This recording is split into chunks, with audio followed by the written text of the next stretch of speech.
Көз тию маселесиндеги эң жакшы биринчиден профилактика жана экинчиден дарылоосу көз тиүүнүн. Биринчиден эгер бир киши бирөөнүн жакшы нерсесин көрүп суктана турган болсо, анда ошол нерсеге береке тилеш керек. Пайгамбарыбыз саллаллаху алейхи вассалам айткан, береке тилегиле деген.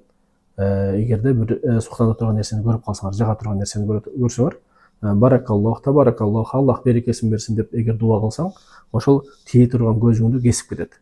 Ошол нерсеге тоскоолдук болот деген сөз. Жана көз тийбейт, жана суктануу өтүп кетпейт деген сөз, назар.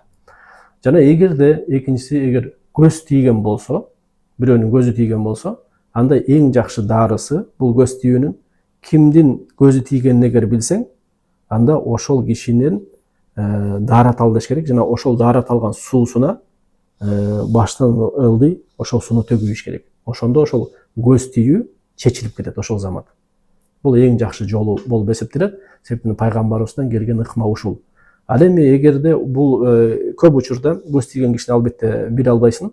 Эгерде биле албай турган болсоң, анда аяттарды окуп, Курандагы эң жеңил Аль-Фатиха, Аятал Курси, Ихлас, Фалах, Насты сууга окуп, дем салып, жана ошол суу менен, ошондой эле ыкма менен баштан ылдый эгер төгүп ийсең, бул дагы өтө чоң таасирге ээ болот.